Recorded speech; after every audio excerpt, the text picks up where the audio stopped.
आइए अब मैं आज देश की समाजपालिका की महत्वपूर्ण समस्या पर चर्चा करूं। अभी अभी रवीश कुमार जी का जो मैंने वीडियो देखा और उन्होंने जो चाहा ना, उसी के संदर्भ में अपना वीडियो प्रस्तुत कर रहा हूँ। हमारे यहाँ पर ये नाजी सरकार है ना, जो गुजराती गैंग वाली सरकार है ना, ये महान षड्यंत्री सरकार, ये हर प्रकार की हत्या करना चाहती है। इसमें मैं इसको एक दरिंदों की और शातिर शिकारियों की सरकार कहता हूँ। ये न्यायपालिका की हत्या करना चाहती है, संविधान की हत्या करना चाहती है और समाजपालिका की हत्या करना चाहती है। वह उसका नामो निशान मिटाना चाहती है और इसके लिए इन्होंने एक बहुत बड़ा माध्यम बना रखा है फेक न्यूज का। भाजपा का आईटी सेल है ना, उसमें जो उनका जो पालतू और धनखोर चिंटू है अमित मालवीय, उसने क्या क्या नाटक किए हैं। और उनका एक खास सहयोगी है आर रिपब्लिक का अर्बन गोस्वामी। ये दोनों मिलकर इस देश के जनता के साथ गद्दारी कर रहे हैं, राष्ट्र के साथ गद्दारी कर रहे हैं और फेक न्यूज का पूरा आकाश फैला रहे हैं। इन्होंने अपना आकाश तो फैला दिया और इनका सारा इनको गाइडलाइन है ना पीएमओ और ये नाजी और गुजराती गैंग देती है। अब इन्होंने अभी 3 दिन पहले एक बहुत बड़ा फेक न्यूज चलाई और इतनी फेक न्यूज चलाई कि जिसकी कोई सीमा नहीं। इन्होंने राहुल गांधी को बदनाम करने के लिए राहुल गांधी का एक फोटो लिखा, उस पर आधे फेस पर पाक के जनरल मुनीर का फोटो लगा और इधर राहुल गांधी का फोटो। ये तो सरासर अपमान है, ये खुला अपमान है। ये राहुल गांधी को बदनाम करने की साजिश थी। और दूसरी बात, अर्बन गोस्वामी ने एक बहुत बड़ा नाटक किया। जो तुर्की के खिलाफ जो देश में माहौल है ना, उस माहौल को बनाने के लिए तुर्की के एक शहर में एक बोर्ड लगा हुआ था, ये कांग्रेस हाउस।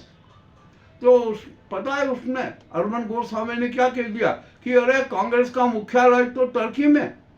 जो भी तुर्की के खिलाफ जितना विवाद चल रहा है ना, जो नफरत चल रही है, उसको भुनाने के लिए ये फर्जी फेक न्यूज डाल दी। और दूसरी बात क्या हुआ, जो मालवीय है ना, उसने भी कुछ सोचा समझा नहीं और अर्बन गोस्वामी के उस वीडियो को वायरल कर दिया कि हाँ ये कांग्रेस का ऑफिस तुर्की में। अरे इतनी झूठ, इतनी विवेकहीनता से आप क्या कर रहे हो? अरे मालवीय जी, आपको तो दिमाग होना चाहिए। आप आईटी सेल के, भाजपा के आईटी सेल के प्रमुख को, हमें पता है कि आपने कितने फर्जी फेक न्यूज डाली है। फेक न्यूज का आपने जो आकाश तैयार किया ना, आपका लक्ष्य था कि इस देश में कांग्रेस के खिलाफ माहौल बने, देश में सांप्रदायिक दंगे हो। आपने कितने सांप्रदायिक वीडियो डाले हैं, इसका भी हमें संज्ञान है। और ये अर्बन गोस्वामी है ना, ये तो क्या है क्या नहीं है। अब बड़े मजेदार बात है, इन्होंने जो फेक न्यूज डाली वो कांग्रेस ने पलटवार किया। बेंगलुरु में अर्बन गोस्वामी और अनिल मालवीय के खिलाफ 3 FIR दर्ज हुई और तीनों में गिरफ्तारी होगी। अब इनको बचने का कोई अवसर नहीं है। अब ये मालवीय घबरा रहे, अरे क्या मोदी बचा लेंगे आपको? नहीं बचा सकते। मामला अब कर्नाटक कोर्ट में है और कर्नाटक पुलिस इनको गिरफ्तार करके ले जाएगी। बहुत बड़ा नाटक किया इन्होंने। इस प्रकार की जो फर्जी फेक वाले चिंटू है ना, ये सब नाजी गैंग के तलवे चाटू हैं। ये नाजी गैंग के नेताओं की जूतों की पालिश अपनी जुबान से करते हैं। मैं अर्बन गोस्वामी को खुली चुनौती देता हूँ, आईटी सेल के मालवीय को खुली चुनौती देता हूँ कि आए मेरे सामने बैठो और मैं बताऊँ कि आपने कितनी कितनी फेक न्यूज डाली है, कितने कितने आपने गलत समाचार डाले। आपने 147 करोड़ जनता को मूर्ख बनाने की ही पहल की है। आप चाहते हो कि देश में हिंसा भड़के, हिंसक गृह युद्ध को। ये आपका जो काला कारनामा है ना, अब ये नहीं चलेगा। अब ये फेक न्यूज का सारा आकाश है ना, सब समाप्त हो जाएगा।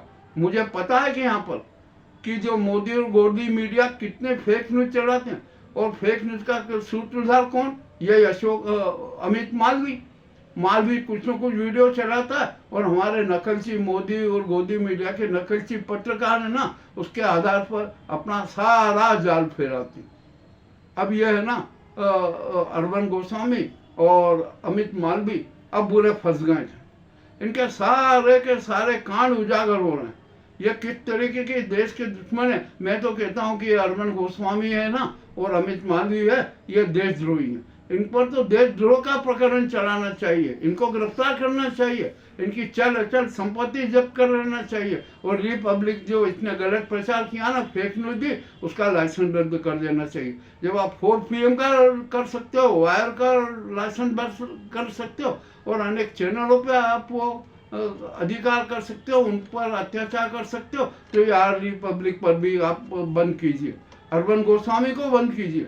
और आप करने नहीं पा रहे हैं ये, क्योंकि ये आपके चिंटू है ना, आपके धनखोर चेहरे, आपके गुलाम है, आप इन पर मेहरबानी करोगे, ये ऐसा नहीं चलेगा।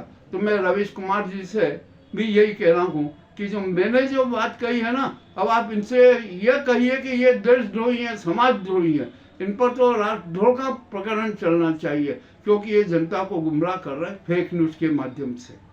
ये हमारी प्रस्तुति है, जैसा कि मुझे संदेश मिला था उसी के अनुरूप मैंने अपना फेक न्यूज़ के बारे में यह प्रस्तुत किया है अपने विचार। और अब मैं यहाँ पर मैं राष्ट्रीय पत्रकार मोर्चा भारत की ओर से भी यह अनुरोध करता हूँ कि कोई भी पत्रकार कभी फेक न्यूज़ न डाले, और नकल चीज़ों है ना, ये पेस्टिंग वाले जो पत्रकार, उनसे भी कहता हूँ कि आप भी सतर्क हो जाइए, किसी दिन आप भी संकट में आएंगे।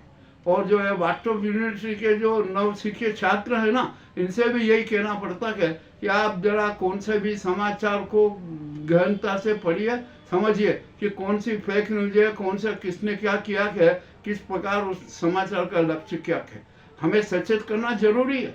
हम तो जो सर्च करते हैं, मैंने करीबन लगभग 700 750 वीडियो बनाए, यूट्यूब पे चल रहे हैं और चले, और सबको अच्छा रिस्पांस आया, मगर आज तक कभी किसी ने उंगली तक नहीं उठाई।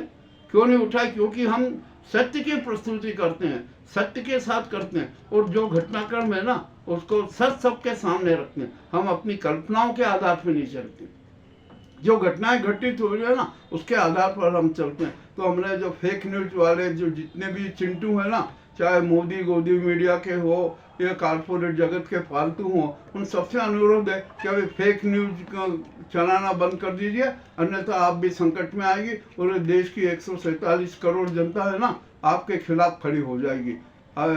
हमारी जो प्रस्तुति कैसी लगी, बहुत बहुत धन्यवाद। हम तो सचेतक हैं, सबको सूचना दे देते हैं।